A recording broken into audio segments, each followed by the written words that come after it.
MCTV, Multicultural Television Network, canal 283 sous Comcast.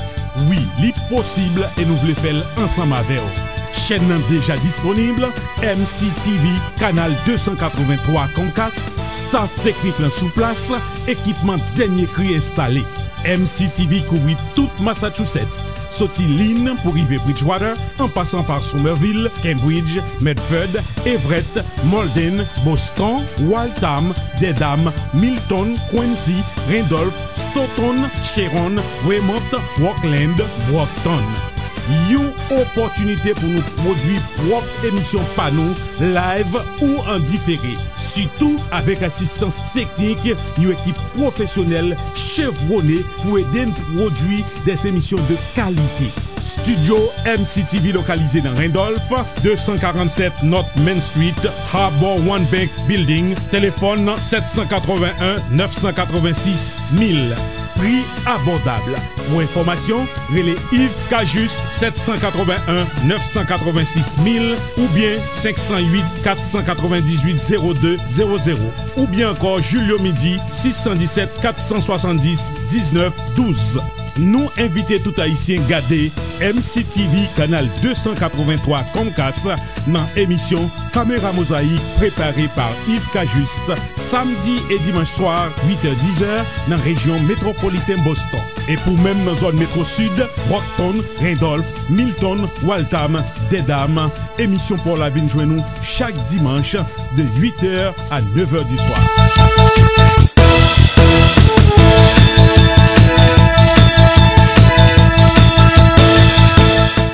Mesdames, Messieurs, bonsoir et bienvenue à cette nouvelle édition de Caméra Mosaïque sur la chaîne 283 MCTV Comcast. Une émission aujourd'hui qui sera consacrée à la francophonie. Le 20 mars dernier, partout dans le monde, on a célébré la journée mondiale de la francophonie. Pour nous autres francophones en Nouvelle-Angleterre, c'est un mois de célébration de la langue française de la francophonie.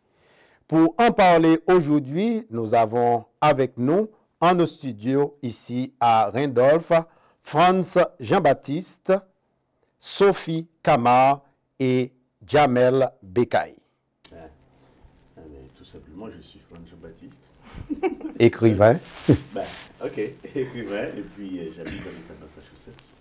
Et enseignant. Depuis quelque temps? Et depuis environ 13 ans. 13 ans. J'habite ici. Okay. Et puis, juste au milieu, Sophie Camar. Oui, bonjour.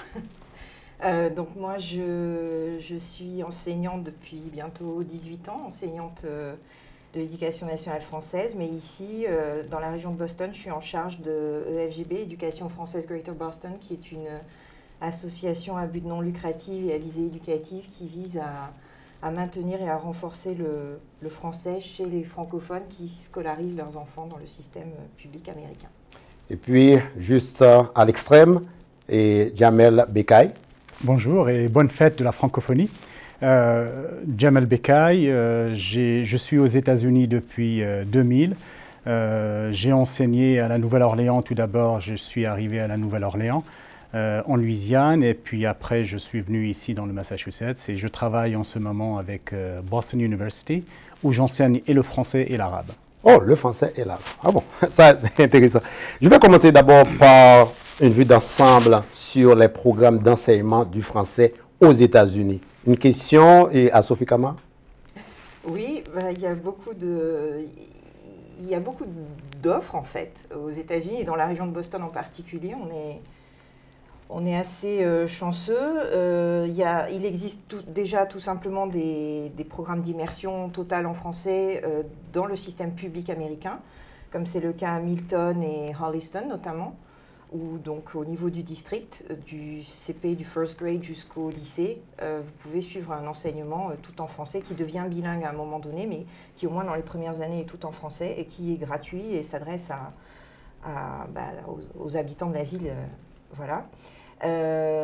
Évidemment, il y a les cours, il y a aussi pas mal de structures privées de preschool en français, en immersion, notamment comme la nôtre par exemple. Il y a des programmes, et après il y a des programmes qui sont plus des heritage programs, qui visent donc à renforcer et à maintenir le français pour les francophones.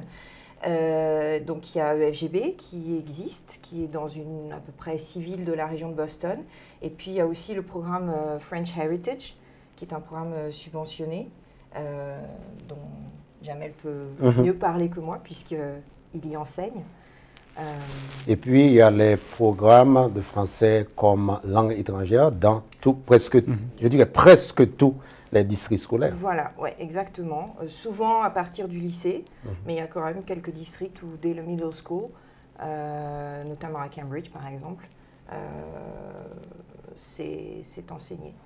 Mais est-ce qu'il y a une différence entre l'enseignement qui est offert par exemple par l'École internationale de Boston et le FGB?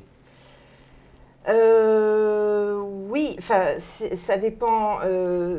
Déjà, c'est pas la même chose. Si on prend EFGB, c'est vrai qu'on a 2 pôles. On est en train de créer une école. Donc là, c'est assez similaire.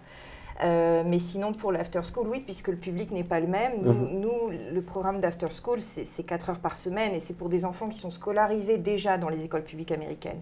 Donc on prend aussi en compte toutes ces compétences qui sont transversales, qui n'ont rien à voir avec le linguistique. Qu'ils travaillent et nous on travaille juste sur l'aspect linguistique et même dans l'approche on a une approche plus de prof de langue que de prof traditionnel. Voilà, et puis la grosse différence c'est déjà financier parce que l'école internationale de Boston c'est 20 000 $ l'année et nous c'est 2 000 $ l'année, mais ça revient à 15 $ de l'heure les cours et on offre une aide financière aux familles qui peuvent passer. Mais est-ce que ce n'est pas financé également, subventionné dans le cadre du programme FLAM par le gouvernement français? Alors, nous, FLAM, au départ, oui, c'est une petite subvention, mais que nous n'avons plus depuis 2-3 ans maintenant, puisqu'elle est bloquée sur 5 ans. Ah bon? Et FLAM, c'est effectivement une subvention que donne le gouvernement français à ses ressortissants quand ils ne peuvent pas scolariser leurs enfants dans les écoles du réseau français. La France a un large réseau, mais qui aux États-Unis est super élitiste parce que ce sont des écoles privées très chères. Et donc, pour les Français, les ressortissants français qui n'ont pas d'école française ou qui n'y ont pas accès pour X raisons, effectivement, le gouvernement a des subventions, donne une subvention, mais qui est 600 000 € pour le monde entier. Donc, c'est pas beaucoup. C'est pas beaucoup comparé aux 600 millions de bourses scolaires pour le monde entier. Et en plus, c'est une subvention qui est dégressive au fur et à mesure des années. Donc, très vite, pour nous, ça représentait 5% de notre budget. Donc, et des flammes comme celui de San Francisco, EFBA qui a à peu près 800 élèves, ça lui fait 70 € par élève pour l'année. Donc, bon, aux États-Unis, on n'achète pas grand-chose avec 70 $. C'est pourquoi je dis souvent, l'apprentissage du français, ça coûte cher aux États-Unis. Voilà, mais bon, après, il y a justement, on essaye de contourner ça et bon, c'est avant tout une volonté d'une communauté et on arrive aussi à faire des choses avec peu de moyens. Avec peu de moyens. En parlant, n'est-ce pas, de faire beaucoup de choses avec des moyens très limités, il y a également le programme French Heritage. Est-ce que, Jamel, vous pouvez nous donner de plus en plus de détails? Oui, donc je voulais juste ajouter en fait, parce que sur le même sujet, donc il y a effectivement, le français est présent pratiquement dans tous les établissements ici en Nouvelle-Angleterre et un peu partout aussi aux États-Unis. De façon générale, mais il y a des écoles qui sont conventionnées ou agréées par l'État et il y a d'autres structures qui travaillent dans le même domaine, dans l'EFGB par exemple, à mon exemple, et qui ne bénéficient pas effectivement d'aide de l'État, pas comme les établissements conventionnés ou agréés, parce qu'il y a des bourses, l'État français donne des bourses à des étudiants ou à des élèves qui n'ont pas assez de, justement, qui ont des problèmes, assez de moyens. Et c'est vrai que c'est très très difficile pour des structures comme l'EFGB justement fonctionner, recevoir beaucoup plus d'élèves. Être sur le même niveau que justement ces écoles. Il y en a 3 en fait. Il y en a une dans le Maine et puis une dans le Rhode Island et puis le lycée franco-américain de Boston. Pour ce qui est justement de French Heritage et puis peut-être dans l'avenir d'autres structures aussi, donc le French Heritage il est présent un peu partout maintenant. Surtout sur la côte Est en fait. Quelque chose peut-être de très important à soulever ici, juste après le séisme en Haïti, il y a eu un programme qui a ouvert à Miami pour les repliés et les rapatriés haïtiens. Et c'est un programme qui marche très très bien. Nous ici à Boston, on essaye d'aider justement et de collaborer avec des collègues et puis avec des églises à Roxbury et puis à Brockton. Et ça marche très très bien. On a beaucoup d'élèves et on a donc pour le moment nous avons une prof de Harvard qui coordonne ça, elle s'appelle Carol Bergen. Et puis il y a moi-même, et on a des étudiants des 2 universités, donc de Harvard et de Boston, de BU de Boston University. On fait ça tous les samedis pendant 1h30. Et ça se passe très très bien, donc on essaye justement d'apporter un soutien scolaire, on essaye de maintenir ce lien entre les Haïtiens d'ici et leur patrie d'origine, mais aussi on essaye de les pousser aussi à étudier plus, à être plus curieux, à utiliser leur français beaucoup plus. Mais le problème, juste pour une petite précision, par exemple à Brockton, et ce que vous offrez est extrêmement important dans la mesure où depuis tantôt, je dirais 3 ans, bien 4 ans, on a éliminé pratiquement le programme d'enseignement dans le système scolaire public. Tout à fait. Donc ces structures-là, en fait, elles viennent en fait remplacer ou apporter justement une aide qui, effectivement, pour des régions ou des endroits où le français n'est plus peut-être enseigné dans le public ou dans le privé. Donc on essaye effectivement de le faire et d'élargir le programme. Mais au total, vous servez combien d'élèves, par exemple à Brockton? À Brockton, nous avons à peu près, je dirais, une 30aine d'élèves. Ah bon. À Roxbury, peut-être, je dirais plus. À Roxbury, peut-être une 50aine, une 40aine, une 50aine. Je ne suis pas sûr à 100%, mais certainement plus à Roxbury qu'à Brockton. Donc on essaie d'avoir ces élèves, en fait, ces élèves qu'on ramène justement de Dorchester, de la région justement environnante de Boston, et puis on les emmène ici à Brockton aussi, en plus des élèves. Donc c'est seulement une fois par semaine? Une fois, malheureusement, une fois par semaine. Imaginez dans le temps, on offrait dans le primaire, dans le secondaire, n'est-ce pas? Ça serait l'idéal. Ça serait l'idéal. Mais c'est vrai que c'est très très difficile parce qu'il y a le problème du transport. Moi, je le fais personnellement, je le fais avec mes propres moyens. Je fais conduire mes étudiants à moi ou les étudiants de Harvard par voiture, ma propre voiture. Donc c'est vrai que c'est un... Là, pour aller enseigner. Pour aller enseigner à Brockton ou à Dorchester. Donc c'est vrai qu'il faut vraiment de la volonté et beaucoup de dévouement pour le faire. Ce programme, c'est basé à New York. Donc il est basé effectivement, tout à fait. Juste quelques mots sur votre expérience. Je crois que vous enseignez à Sherman, dans le système. Sherman Public School. Mais c'est le français, langue étrangère. Oui, effectivement, parce que, en fait, je voudrais féliciter Sophie et Jamel pour ce qu'ils font, parce qu'il faut être courageux vraiment. Ah oui. Le faire.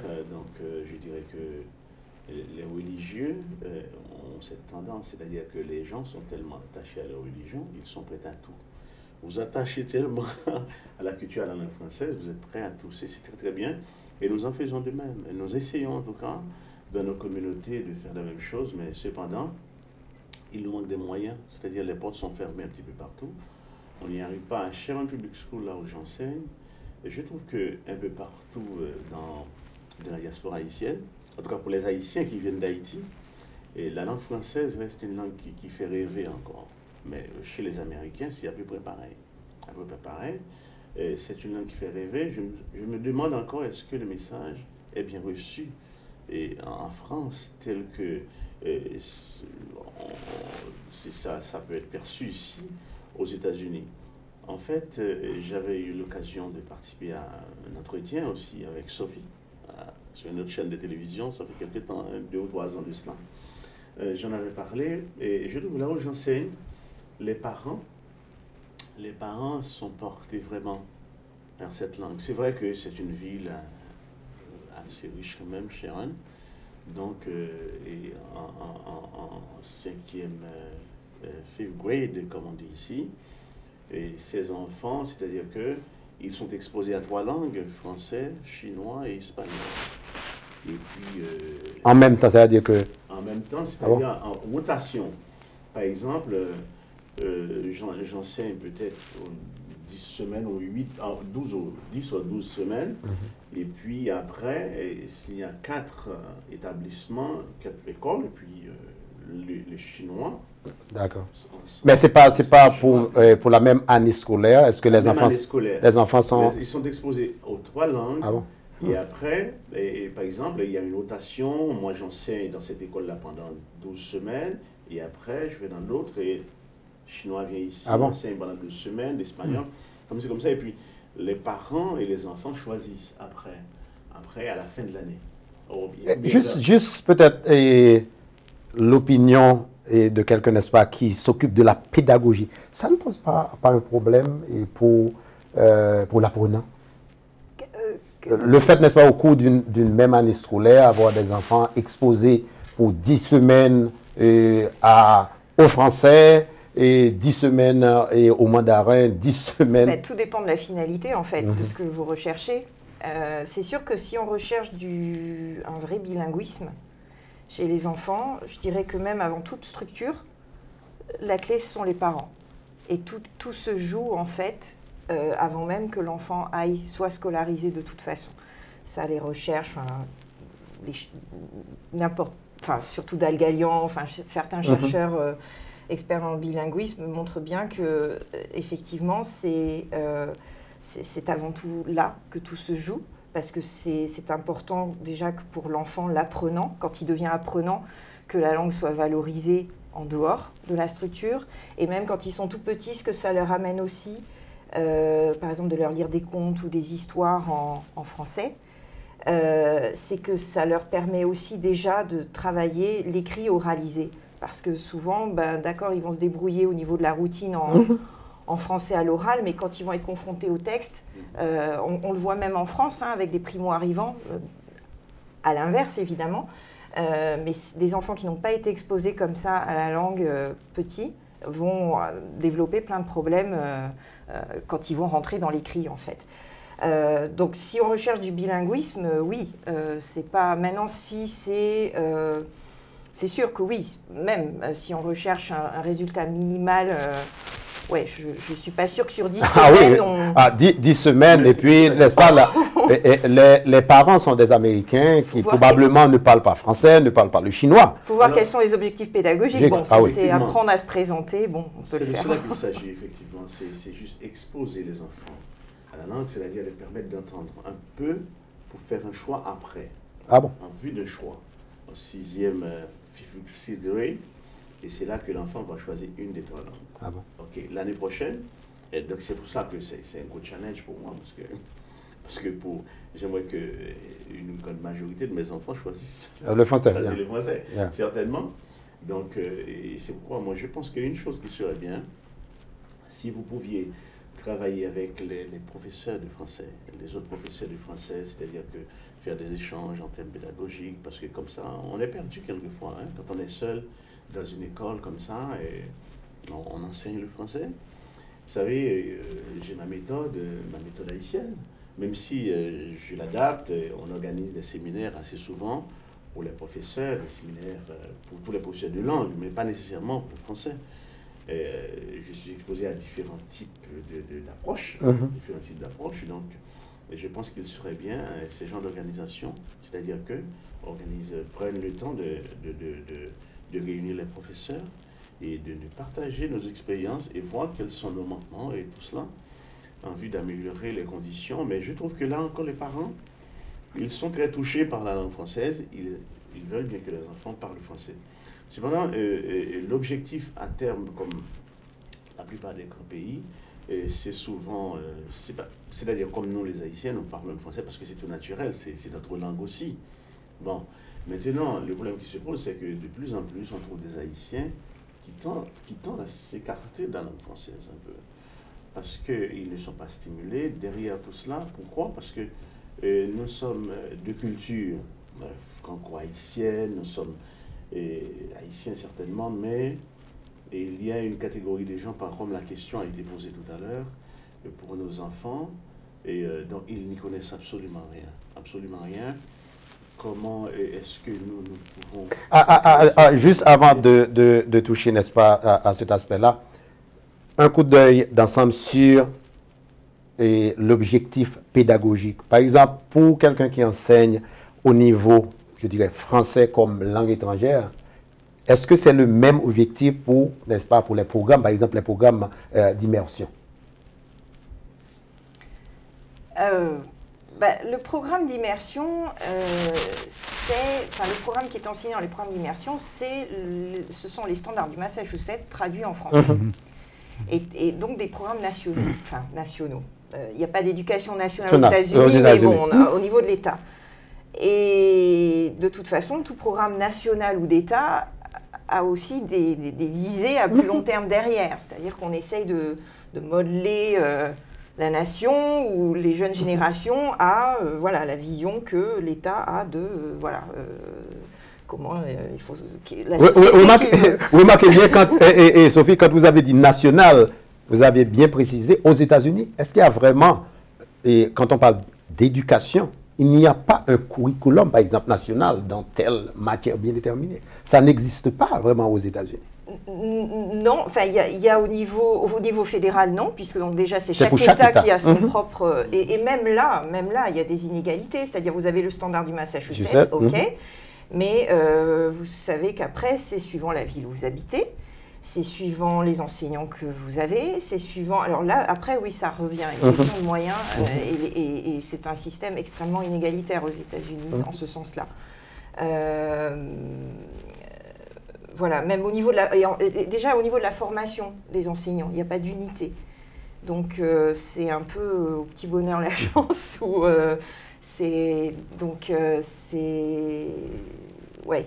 Mais au niveau, quand on essaie d'une manière générale d'évaluer les programmes d'enseignement du français aux États-Unis.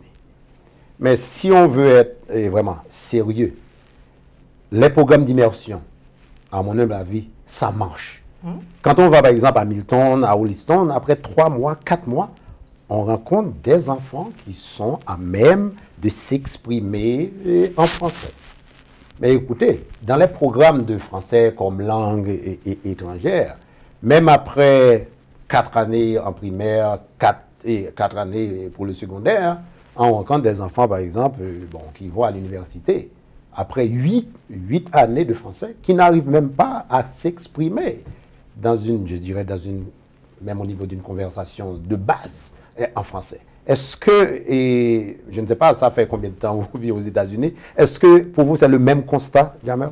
Oui, tout à fait. Je crois que, je sais pas, je suis pas je suis pas expert, peut-être que effectivement Sophie pourra en parler beaucoup plus, mais en détail, mais je crois qu'il y a une très grande différence entre l'apprentissage ou l'enseignement du français au niveau universitaire et puis au niveau secondaire. Effectivement, enfin, on parlait des programmes d'immersion. Oui, je suis assez familier avec les programmes d'immersion pour ce qui est du français, de l'arabe ou d'autres langues. Je sais qu'il y a des universités qui sont spécialisé dans ce genre de programme. Il y a par exemple Middlebury qui fait que ça. Et effectivement, c'est un programme très très très intensif où l'élève ou l'étudiant est obligé d'utiliser la langue cible, donc le français ou autre que le français. Il ne fait que ça. Et c'est vrai qu'après 2 mois ou 3 mois d'apprentissage, bien sûr, il y a un petit résultat. Dans les universités, ça ne marche pas comme ça, effectivement. Nous, on a des étudiants, comme vous disiez tout à l'heure, donc, qui ont eu 5 ans, 4 ans, 8 ans de français. Effectivement, ils ne sont pas très forts. Donc, ça dépend aussi d'où ils viennent, bien sûr. Mais pour nous, dans les universités en général, ce qu'on utilise, on utilise des standards qui sont faits par une association qui s'appelle ACTFL, donc l'ACTFL qui s'occupe justement de l'enseignement des langues étrangères aux États-Unis. Donc c'est un peu cette association chapeaute un tout petit peu cette structure. Et il y a des standards, il y a des standards à suivre, il y a des guidelines, il y a des choses à enseigner. Et ça varie d'une université parfois à l'autre. Normalement, les standards, non. Les standards, c'est des standards. Donc, il y a A, B, C, D. C'est des standards très clairs et ils sont normalement suivis par toutes les universités. Enfin, si on suit ce standard-là de ACTFL, j'imagine que dans les écoles primaires ou secondaires, c'est différent. C'est pas la même chose. Bon, si maintenant on essaie de comparer l'expression écrite, l'expression orale des apprenants de français aux États-Unis, quelle remarque, n'est-ce pas, à faire? À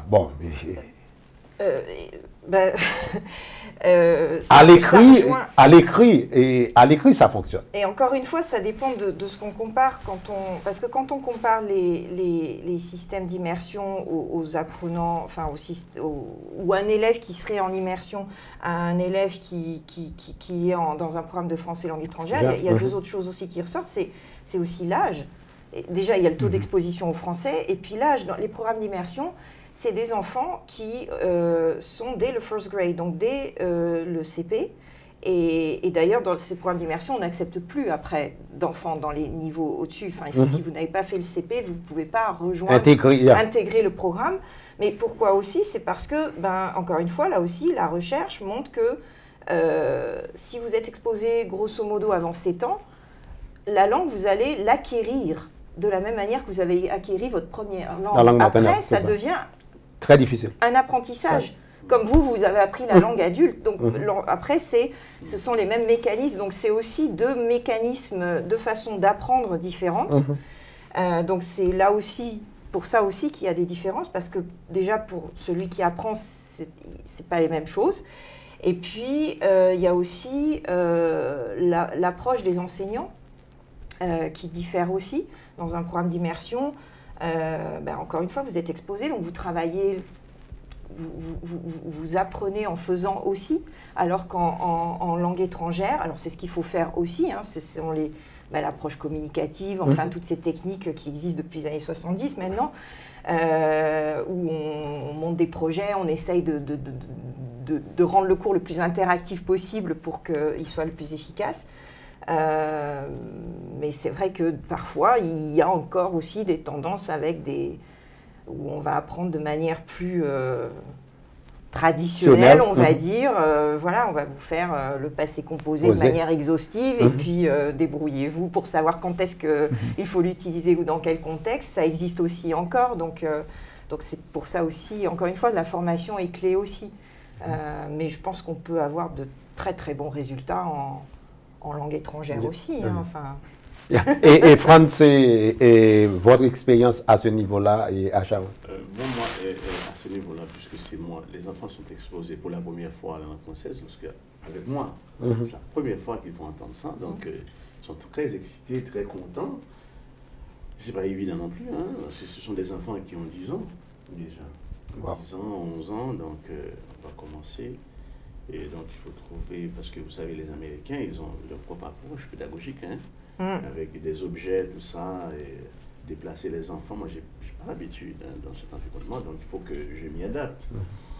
Ce qu'il y a, c'est que je trouve par contre que les enfants, après, lorsqu'ils choisissent la langue française, en 6th grade, comme on dit, 7e, 8e, avant. Ils commencent à parler français. Moi, je trouve chiant quelquefois. Je les entends parce qu'on m'avait invité dans une classe de 7e, 8e, mais je les ai entendus parler avec le professeur, expliquer. Hein. Par exemple, le professeur a projeté un film et les gens qui sont au café en France, qui discutent comment ça se passe. Mais c'était un documentaire. On a demandé à l'un de l'expliquer, mais le type, il a pu expliquer ça. Il a commencé à chercher un public school. Donc ça peut marcher aussi. Ça peut marcher aussi, peut-être pas pour tout le monde. Mais le type, il a été... Mais on ne sait pas si cet enfant n'a pas un parent francophone, on ne sait pas s'il n'a pas été en France et en vacances. Il y a ça également. J'ai posé la question, non. J'ai posé la... C'était pas seulement un enfant. Deux garçons, de différentes classes. Ils ont pu faire un exposé, expliquer. Mais j'étais surpris ce jour de voir comment ils s'adaptaient facilement. Avec la langue, bon, c'est vrai, il y a une question d'aptitude aussi. Bon, il est vrai qu'il n'y a pas un représentant du gouvernement français, du consulat ici en Nouvelle-Angleterre, mais quand même, en tant qu'enseignant, on peut en parler. Est-ce que vous avez l'impression que la France vraiment met les grands moyens pour faire avancer, je dirais, la cause de la langue à l'étranger? Merci de me donner la responsabilité. Non, en tant qu'enseignant. Vous êtes sur le terrain. Hein. Mais, oui, mais je suis aussi avant tout, encore une fois, prof de l'éducation nationale française, même si ça fait 7 ans maintenant que j'ai quitté la France. Et la France met-elle les moyens dans l'éducation tout court? Serait la question. Et je pense que déjà, elle a fort à faire... en terre de France, il y a tellement beaucoup de choses à faire justement au niveau de la formation et sur plein d'aspects. Mais je pense que oui, quand même, parce que bon, la France déjà a ce large réseau, c'est le seul pays qui a un réseau aussi étendu de lycées à l'étranger, qui coûte quand même beaucoup d'argent à l'État français. La France a même depuis cette année des députés des Français de l'étranger, donc a décidé que effectivement les communautés françaises à l'étranger, il fallait peut-être commencer à les écouter et à prendre en compte aussi ce qu'ils pouvaient amener au débat général. Donc il y a les programmes Flammes qui, bon, même si c'est pas énorme, mais existent, ont le mérite d'exister. La France développe aussi il y a un label aussi qui a été développé dernièrement, c'est le label France Éducation, qui est donné justement quand il y a des programmes d'immersion qui n'ont aucune origine française, mais qui fonctionnent bien. La France applique ce label et ça donne, ce que ça enclenche, c'est que ils peuvent détacher des profs, par exemple, français pour enseigner dans ces structures-là. Est-ce que ça fait partie de ce qu'on appelle l'agence pour l'enseignement du français à l'étranger? C'est plus ou moins, oui, co-géré avec l'AEFE, l'Agence d'enseignement français de l'étranger. Il y a un service culturel en ambassade qui est quand même assez actif. Et on le voit notamment à New York. À New York, ce qui s'est passé, c'est que il y avait, justement, c'était à l'origine le programme Flamme, EFNY, qui, il y avait une grosse demande, et face à la demande, a décidé à un moment donné aussi de passer la main au public. Et donc, c'est des initiatives où un groupe s'est constitué dans une école publique qui a bien voulu accueillir et dire tiens, oui, pourquoi on ne ferait pas ça finalement à l'année et commencer un programme d'immersion. Mais encore une fois, c'est une histoire de volonté au départ. Il faut que vous ayez une conjoncture, il faut que vous ayez un principal à l'écoute, il faut que vous ayez une communauté qui est là, il faut que vous ayez des enseignants, une association pour appuyer sur le plan pédagogique. Donc ça a marché à New York, il y a eu 1, puis 2, puis 3, et maintenant c'est extrêmement développé, il y a plusieurs programmes d'immersion, et le service culturel, l'ambassade de France appuie beaucoup ces initiatives-là, et ça permet d'offrir gratuitement, voilà. Tout ça, c'est pour véritablement, je dirais, en grande partie, les nationaux. Non, parce en grande partie. Non, à New York, c'est à New York, c'est dans les écoles publiques, donc c'est tout un chacun, tout enfant. Vous habitiez Brooklyn ou le nord de Manhattan, donc c'est votre école de quartier. Il y a un programme d'immersion en français. Vous n'avez pas à avoir la nationalité française pour l'intégrer. Et il y a même 50%, je crois qu'il y a même des quotas où il y a 50% d'anglophones. C'est un peu des two-way immersion, où il y a 50% qui sont anglophones et 50% qui sont francophone. Donc, vous allez oui, je veux dire la même chose en fait, développer un tout petit peu parce qu'effectivement la France investit beaucoup dans ce domaine. Il y a beaucoup d'argent qui va dans l'aide ou la coopération pour créer, pour former les professeurs, pour les échanges, la formation des professeurs de français. On vient juste de voir que le gouvernement, parfois, c'est vrai qu'il y a une différence entre la volonté et puis ce qui se passe en réalité, mais on sait effectivement que l'enseignement du français et puis l'aide apportée aux structures, même parfois privées, est très grande. Donc, il y a beaucoup de choses qui se font. Là, on a lancé ce projet de 100 000 professeurs ou enseignants de français pour l'Afrique, mais il y a des programmes ici aux États-Unis aussi. Il y a le Codophile, c'est pas pour les nationaux. Le Codophile, c'est pour une communauté de... vous parlez du côté de la Louisiane. Voilà, de la Louisiane. J'en ai personnellement parlé en fait avec Sophie vient de souligner. En fait, on a de la chance parce qu'on a une équipe qui est très active ici, une attachée culturelle qui est très active et puis un consul aussi qui est très actif. Donc je crois qu'on peut faire beaucoup de choses avec des gens comme ça qui ont de la volonté, et qui bougent et qui font des choses et qui donnent aussi, qui sont très généreux. Donc il y a possibilité de faire des choses et puis la France investit beaucoup. En temps de crise, bien sûr, c'est la crise. Même en France, il y a des problèmes par rapport à ça, mais malgré ça, en fait, je dirais, malgré la crise, on voit des aides et puis des échanges. Et pour passer, n'est-ce pas, à la seconde partie, n'est-ce pas, de notre émission, nous allons suivre ensemble un entretien que j'ai eu cette semaine avec un francophone dont les enfants ne sont pas francophones. Daniel.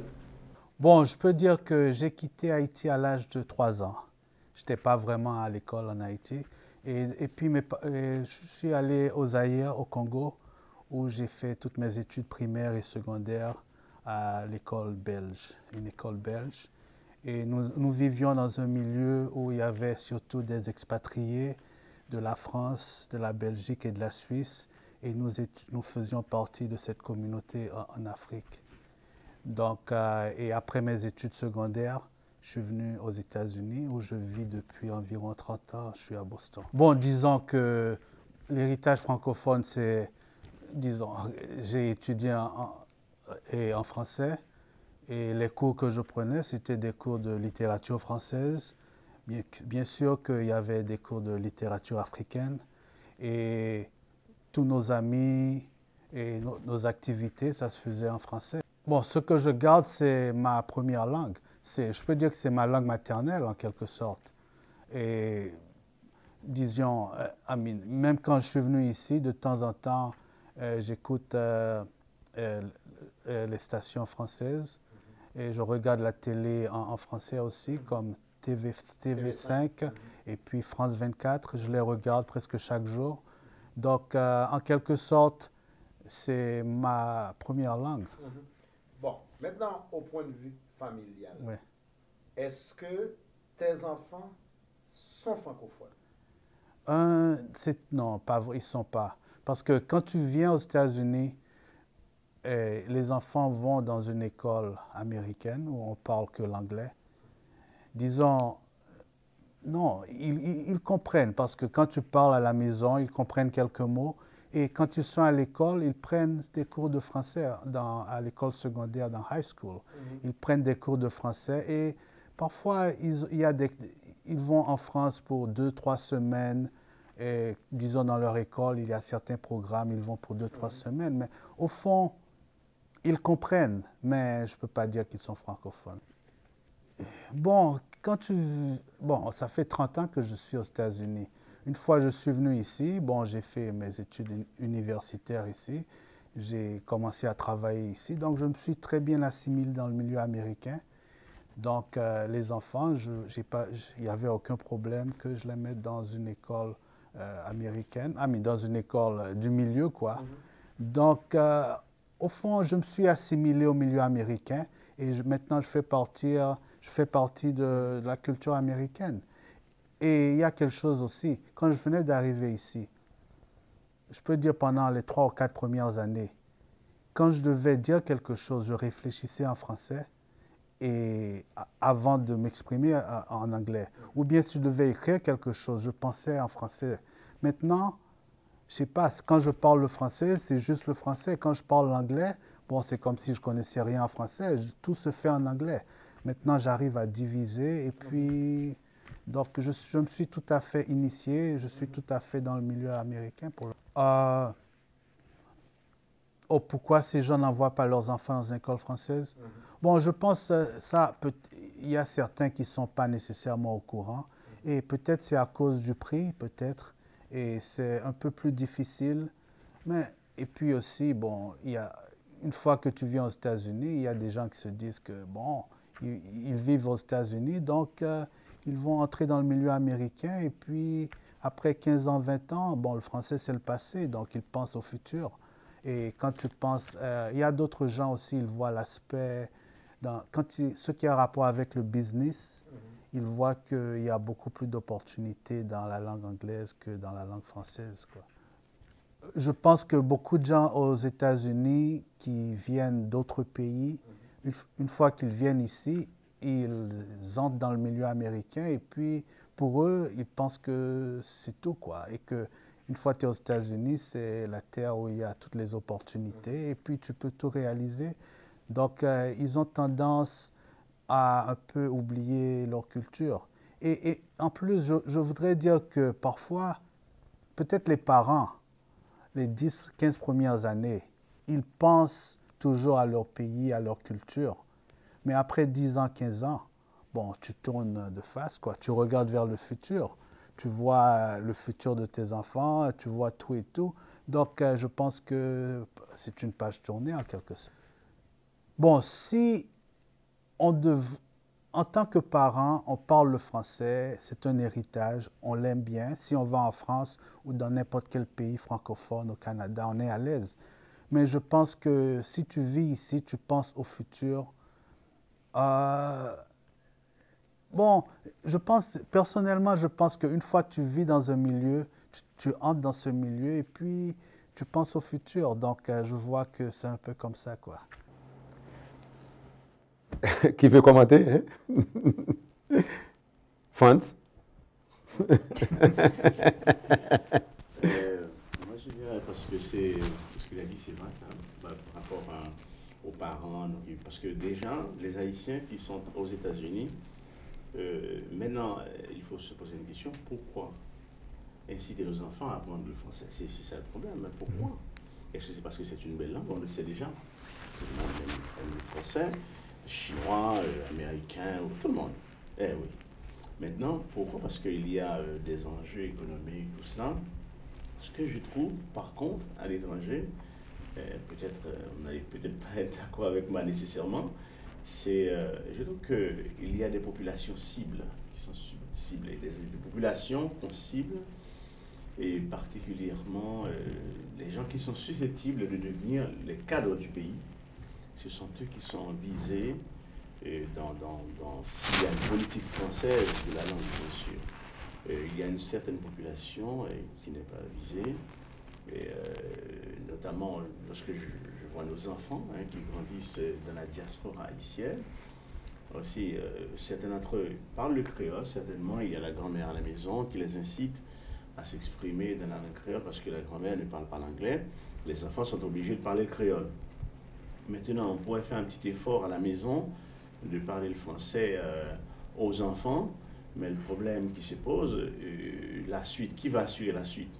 C'est l'école. Maintenant, on n'a pas une école, par exemple, ici à Brockton, comme vous l'aviez dit, nos enfants, mais moi j'enseigne le français dans une école, dans une autre ville, à Brockton, mes enfants, on ne les enseigne pas le français, ils ne connaissent rien du français. Donc, c'est difficile pour moi, étant donné que en tant que parent, je suis arrivé assez âgé ici aux États-Unis. Donc, mon but principal était de m'adapter à la langue américaine, déjà à l'anglais, parce que, c'est-à-dire en apprenant l'anglais quelque part avec les enfants. Donc, je ne voulais pas du tout. Et l'enjeu, c'était tellement important pour moi. Donc, je dois préciser pour mes deux autres invités. Lui, il a fait le parcours Haïti-France. pratiquement études universitaires en France avant d'arriver aux États-Unis.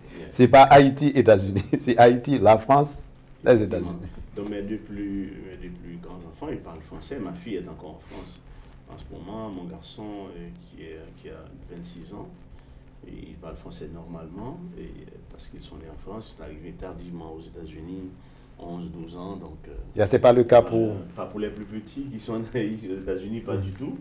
Donc ça pose un problème. Donc ils ne sont pas francophones. Non, mes petits ne sont pas francophones, pas du tout, même s'ils ont la nationalité française. Ah bon? Ah, c'est un cas spécial, hein? C'est un cas spécial.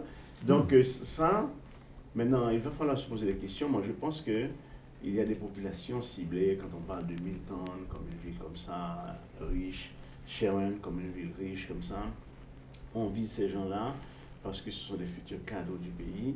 Mais je ne trouve pas, on ne s'adresse pas du tout à certaines couches. Oui, mais ces choix-là, bon, je ne suis pas d'accord parce que ces choix-là, les programmes d'immersion, ce n'est pas fait par les gouvernements, ou bien le consulat, c'est fait par les autorités de la ville. Rien à voir avec la France. Oui, alors comme je viens de dire tout à l'heure, parce qu'il y a derrière tout cela des enjeux économiques, je dirais. Par exemple, maintenant, on a remplacé le français par le chinois, ici à Borton. Pourquoi? Parce que la Chine se développe à une vitesse grand V. Maintenant, il faut commencer à séduire les jeunes Américains par rapport à ces pays. Oui, mais c'est quand même un choix, et je dirais, au niveau municipal. C'est pas... Moi, je pense que... attention, parce que tout est lié. C'est un réseau. Parce que c'est pas sans raison. Parce qu'il n'y a pas tellement de Chinois qui habitent dans la ville de Borton que les Cap-Verdiens, que les Haïtiens. Non, pourquoi choisit-on le Chinois?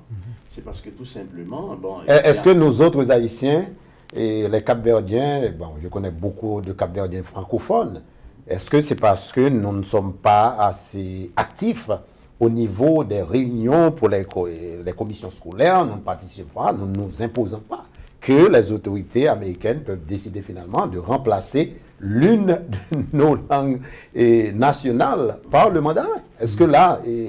Oui, moi je pense que plutôt... Oui, c'est vrai, mais je ne pense pas non plus qu'il y ait tant de Chinois qui fassent des pressions sur les... Non, je sais, mais il y a le cadre d'un accord général, ce qu'on appelle the US-China Relation.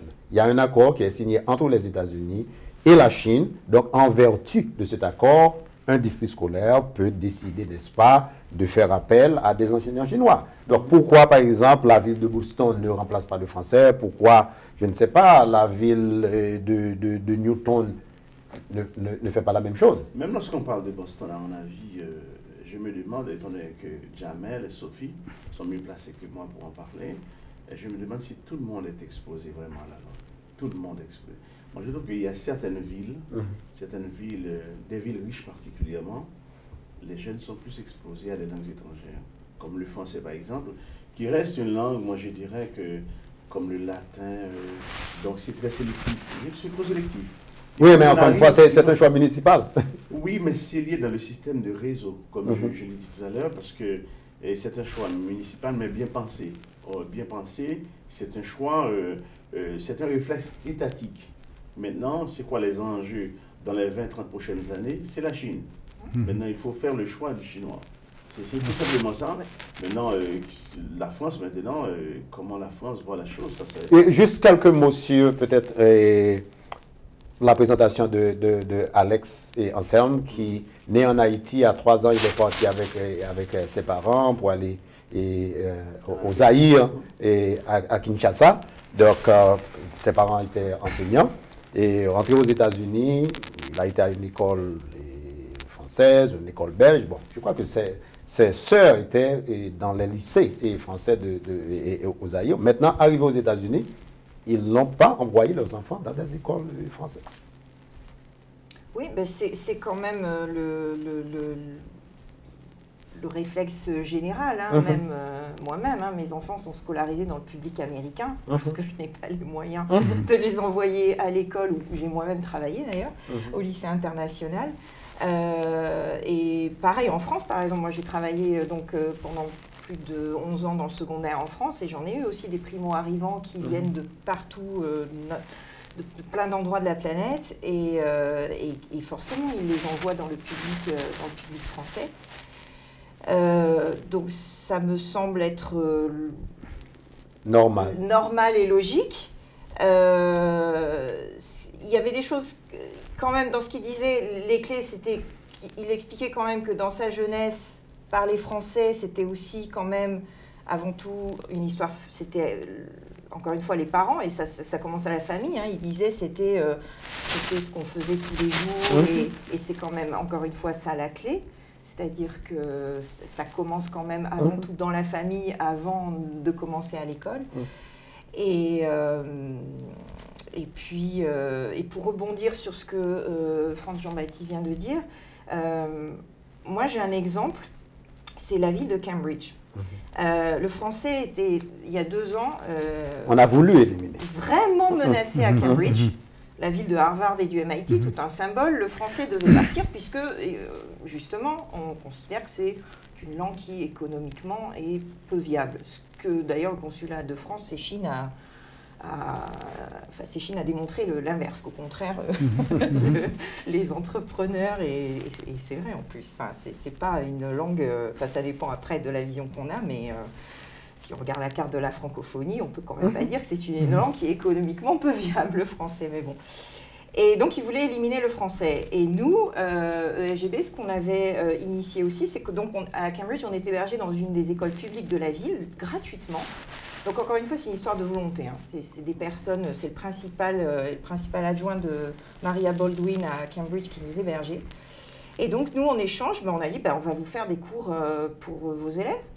Donc, nous, on va avoir un de nos profs qui va venir faire cours à vos élèves. Donc, ce sera gratuit, ce sera en after school.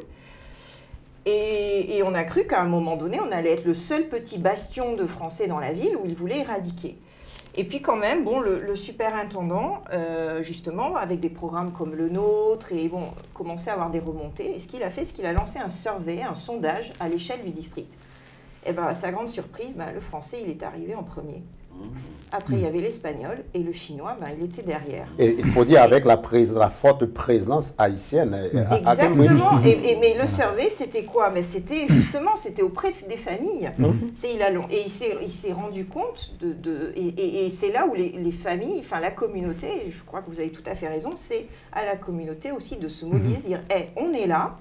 On existe, on a une visibilité, et quand ça remonte, ce genre de choses, oui. Et c'est là, de cette année-là, où il a décidé, donc ça c'était il y a 2 ans, et donc dès l'année dernière, dès la middle school, le français était établi.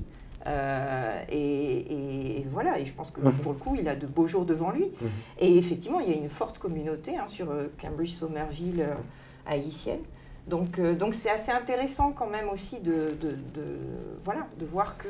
Oui, je crois que j'ai presque rien à rajouter, mais je crois que c'est un travail commun en fait à faire. C'est un travail de communauté, donc effectivement, je crois que le travail commence là, avec les parents. Il faut que les parents se mobilisent, il faut qu'ils utilisent le français tout simplement à la maison. C'est ce qu'on fait, moi c'est ce que je fais avec ma fille. Et c'est comme ça qu'elle parle français, sinon elle parlerait anglais, parce qu'elle va effectivement à une école américaine.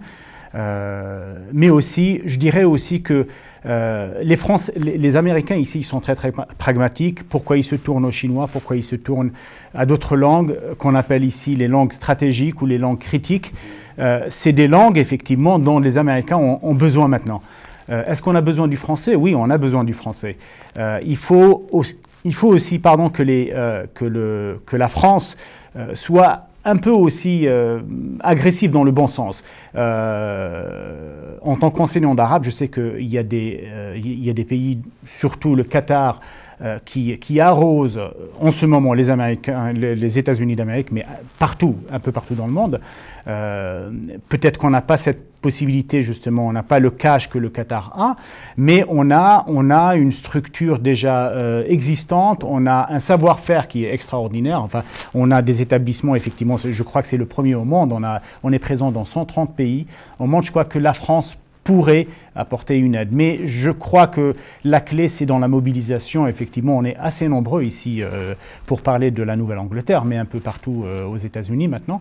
Et il faudrait pousser la communauté à faire quelque chose. Voilà. Et par exemple, si on essaie de regarder stratégiquement les politiques développées par la France pour, en ce qui a trait à la projection internationale de la langue française, il y a un certain focus qui est fait sur l'Afrique, qui est très bien avec le nombre de pays africains, n'est-ce pas, qui parlent la langue française. Mais est-ce qu'aux États-Unis, la France n'aurait pas intérêt à supporter, avoir des programmes, je dirais, spéciaux pour les communautés haïtiennes? Parce que jusqu'à présent aux États-Unis, quand on va dans les églises haïtiennes, on utilise le français, même dans les églises haïtiennes. Au niveau de la production littéraire, lui, en 3 ans, il a déjà écrit 2 livres. Au niveau du cinéma, ce sont encore les Haïtiens. Mais je n'ai pas l'impression que la France comprend que aux États-Unis, et même en Haïti, imaginez, après le tremblement de terre, je dis toujours, on peut avoir des problèmes avec la République dominicaine, etc. Mais remarquez bien, après le tremblement de terre, la République dominicaine nous a fait don d'une université. Il n'y a pas une université, je dirais, française en Haïti. Et Sarkozy était en Haïti après le tremblement de terre, de beaux discours, etc. Mais quand on essaie, n'est-ce pas, d'évaluer les investissements français en Haïti en ce qui a trait à l'éducation, il n'y a pas vraiment grand-chose. Non, je suis d'accord. Je crois que je voulais dire tout à l'heure que j'avais commencé l'idée, mais je ne l'avais pas fini. On aimerait bien, on a parlé avec l'attaché culturel, et on aimerait bien lancer l'idée du codophile qui existe déjà en Louisiane. On aimerait bien l'appliquer ici. Pourquoi ne pas avoir des détachés du ministère de l'Éducation nationale qui viendraient ici auprès de la communauté haïtienne, et pourquoi pas d'autres communautés, oui. Par exemple, les Maghrébins ou les Cap-Verdiens aussi. Beaucoup de francophones, mais encore une fois, leurs enfants ne sont pas francophones. Tout à fait, tout à fait. Donc, moi j'en ai parlé, personnellement, j'en ai parlé au consulat, et ils sont très très réceptifs, et je crois que, j'espère que quelque chose débouchera. Et ça, ce serait vraiment quelque chose, ce serait normal, ce serait dans l'ordre des choses pour moi, parce que je crois que de par le nombre et par la volonté aussi, il faudrait faire quelque chose, surtout avec la communauté, encore une fois, haïtienne.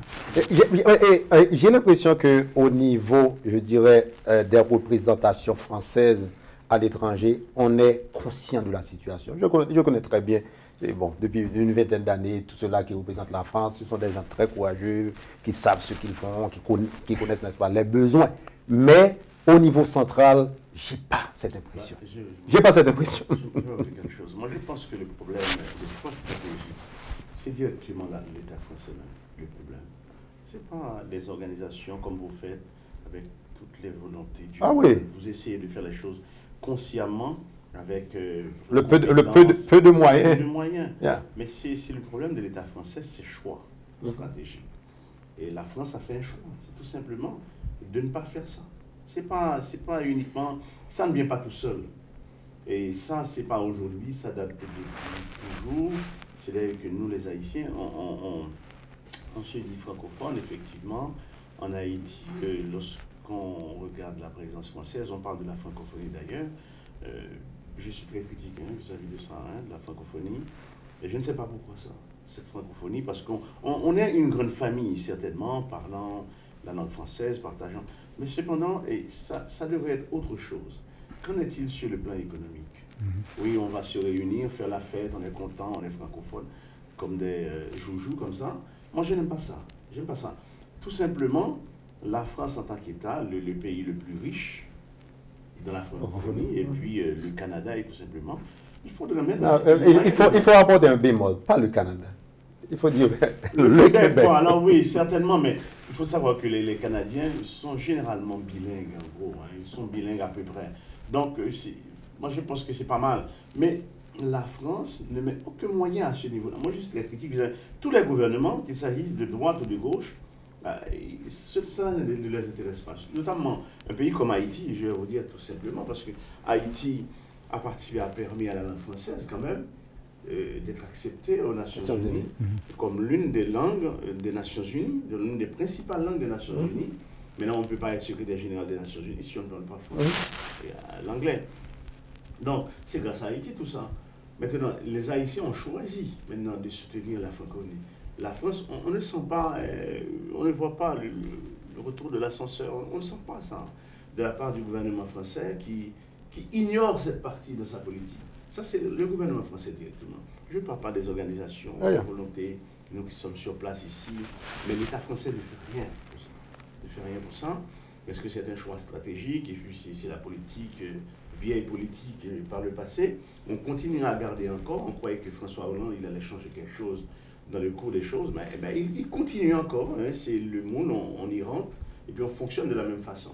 Et moi, je ne pense pas que la France soit vraiment positive à ce niveau-là. Mais même par exemple... Moi, comme j'ai eu l'occasion, excusez-moi, en fait, comme j'ai eu l'occasion de le dire tout à l'heure, c'est que, et comme par le passé, c'est lié à l'histoire. Et puis la France maintient une certaine politique vis-à-vis d'Haïti, notamment. Et la France n'encourage pas à ce niveau-là Haïti, parce que nous nous considérons comme francophones, on fait partie aussi de la francophonie. Et puis, puis en plus, on vient d'avoir un représentant de l'Académie française. Hein. Oui. Ça, c'est chouette. Hein? Oui, c'est chouette. C'est vrai que, comme j'ai eu l'occasion, je sais que Yves n'est pas d'accord avec moi, mais je sais que Daniel Laferrière, avec tout ce qu'il a comme compétences, mais le choix est aussi stratégique parce que le français perd du pied en Haïti. Donc, on parle plus, on commence... Quand on parle de l'élite nationale... Et pourquoi Yves ne serait pas d'accord avec toi? Quand on parle de l'élite, parce que tu viens de la même ville que le nouveau...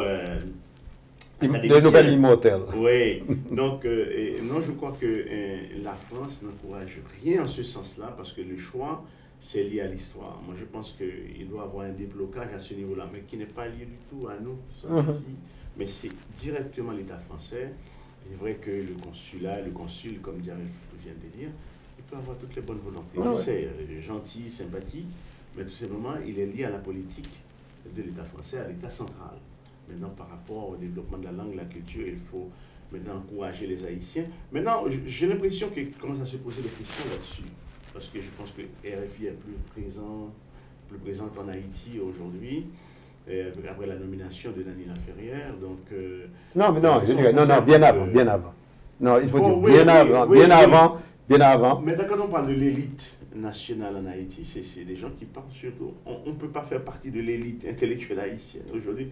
Si vraiment on ne parle pas un petit peu d'anglais aussi, donc maintenant ça commence à changer un peu en Haïti, donc il va falloir qu'on fasse quelque chose. Bien avant il y avait un correspondant permanent et en Haïti, peut-être bien avant même 2010, bien avant le tremblement de terre.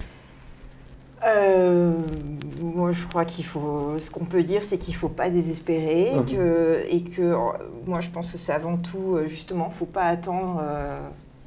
La main du ciel, hein? Il ne faut pas attendre la main du ciel. C'est aussi, vous savez, c'est un réflexe qu'on a beaucoup en France, hein, où c'est justement l'État est tellement prenant et on attend que l'État nous amène les choses. Moi, je trouve que c'est une des grandes qualités, justement, des États-Unis. Quand on va aux États-Unis, c'est qu'à un moment donné, on dit, ben non, c'est à nous de nous prendre en charge et de faire avancer les choses. Et je crois que dans ce domaine-là, et surtout dans l'éducation, parce qu'encore une fois, en France, l'éducation est sinistrée. Hein, ils cherchent 100 000 enseignants, rien que pour la France, à la rentrée. Donc, c'est pas demain la veille qu'ils vont trouver pour l'étranger. Donc, je crois qu'il faut prendre les devants. Et les politiques viendront. Et nous, c'est ce qu'on est en train de prouver. Parce que justement, on commence à prendre de l'ampleur. Là, les programmes Flammes, on commence à devenir une vraie alternative éducative. Ça en gêne certains, mais en tout cas, on devient visible. Et ça y est, on commence aussi, du coup, à avoir des politiques qui se tournent vers nous, qui commencent à nous regarder et à essayer de réfléchir. Et puis, c'est vrai dans tellement d'autres domaines. Donc, je crois que le message, c'est surtout celui-là. Il faut prendre les devants. Et je profite peut-être de l'occasion pour vous présenter et nos compliments. Ça a été véritablement un succès et voyage en francophonie. Oui, merci. C'était vraiment bien. Avoir, n'est-ce pas, pendant une journée, surtout beaucoup d'enfants, beaucoup de parents, beaucoup d'enseignants, n'est-ce pas, dans une salle, on peut voir l'Afrique, on peut voir Haïti, etc., à partir des objets exposés. C'était vraiment, vraiment très bien organisé. Bien. Qu'est-ce que je pourrais dire? Je pourrais dire que grâce justement à des structures et à des entités comme le FGB et puis d'autres, je crois que le français va se transformer. On a l'idée du français d'une langue d'élite ou de luxe, et je crois que ça commence à se démocratiser. Donc, et c'est ça qui va faire, qui redonnerait justement aux Français justement ces lettres de noblesse. Et puis également au nom de la communauté haïtienne, et merci pour ce que vous faites au niveau du French Heritage, et particulièrement du côté de Roxbury, à travers l'organisation AFAB, et également du côté de Boughton. Et probablement vous avez réussi là où j'ai échoué, parce que j'ai tenté également d'avoir ce programme dans une école adventiste, mais ça n'avait pas marché, malheureusement. Et Franz, Jean-Baptiste? Oui, et moi je voudrais aussi, encore une fois, féliciter Jamel et Sophie pour vos efforts. Et puis Yves aussi, parce que c'est un militant, un militant est terrible, plus que moi, la langue française, donc dans l'État de Massachusetts. Donc, encore une fois, je vais vous dire, parce que dans un pays, la politique d'une langue, ça se développe par l'État. L'État a une politique, à un moment donné en France, lorsqu'on devait imposer, faire en sorte que tous les gens parlent français d'une certaine façon en France, il a fallu que l'État dise, voilà, on va parler le français comme ça. Donc, avec question, les Normands, comment ils s'appellent encore les autres, Occitans, ici et là, on va parler le français d'une façon... Non, non, on va généraliser. L'État intervient pour imposer cela. Donc, je pense qu'il y a besoin que l'État français se montre plus clairement dans ce domaine-là. Donc, je me sens vraiment libéré de dire ça clairement. Je rends l'État français vraiment responsable. Ainsi s'achève, mesdames, messieurs, cette édition de Caméra Mosaïque consacrée à la francophonie sur la chaîne 283 MCTV Comcast. Nous remercions nos invités, Franz Jean-Baptiste, écrivain haïtien, Jamel Bekay, professeur de littérature à Boston University, ici dans l'État du Massachusetts, et puis Sophie Kamar, directrice pédagogique à l'EFGB, l'école française de Greater Boston. Merci d'avoir choisi cette chaîne. À la réalisation technique, Jean Théard et Daniel Auguste. Je vous souhaite de passer un très bon week-end. À la semaine prochaine. MCTV, Multicultural Television Network, canal 283 sous Comcast.